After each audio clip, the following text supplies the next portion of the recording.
Assalamu alaikum. Myself Tuna Parveen Chandni, an ENC teacher of Annahol Academy.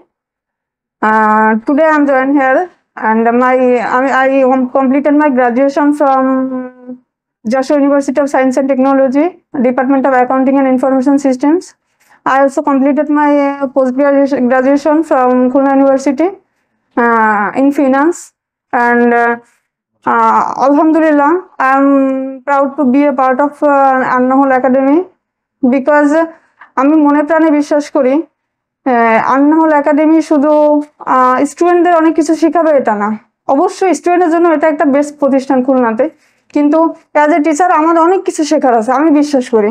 আর আল্লাহ আমাকে সেই সুযোগটা করে দিয়েছেন, তার জন্য আমি আল্লাহর কাছে অনেক অনেক শুকরিয়া আদায় করি।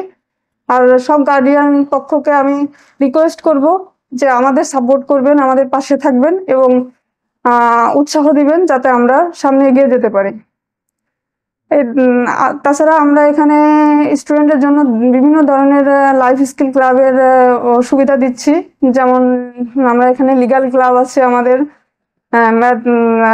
ম্যাথ ক্লাবস আছে। এখানে লিগ্যাল ক্লাবটা আমাদের হচ্ছে লিগ্যাল ক্লাবের মাধ্যমে একটা স্টুডেন্ট ছোটবেলা থেকেই, একটা বাচ্চা ছোটবেলা থেকে শিখতে পারবে আসলে লিগ্যাল বিভিন্ন ইস্যুস ঘটলে আমরা কোথায় যাব, কিভাবে সলিউশন পাবো, এটাই আমরা লিগ্যাল ক্লাবের মাধ্যমে বাচ্চাদের শিখাবো। তারপর ম্যাথমেটিক্যাল বিভিন্ন ধরনের ম্যাথমেটিক্যাল প্রবলেম কিভাবে সলিউশন করতে হয়, কোন টেকনিকগুলো ফলো করলে আমরা সাকসেস হতে পারবো, এই ইস্যুগুলো মেনলি আমরা শিখাবো ম্যাথ ক্লাবের মাধ্যমে।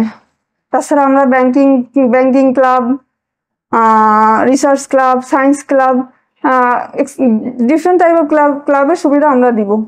যেমন রিসার্চ ক্লাবের মাধ্যমে আমি মনে করি অ্যাজ এ টিচার একটা স্টুডেন্ট তার ভিতরে অনেক ক্রিয়েটিভিটি আছে, কিন্তু ক্রিয়েটিভিটিটা অনেক সময় দেখা যাচ্ছে সুযোগের অভাবে ক্রিয়েটিভিটিটা সবসময় সুপ্তই থেকে যায়, অনেক সময় এমন হয়।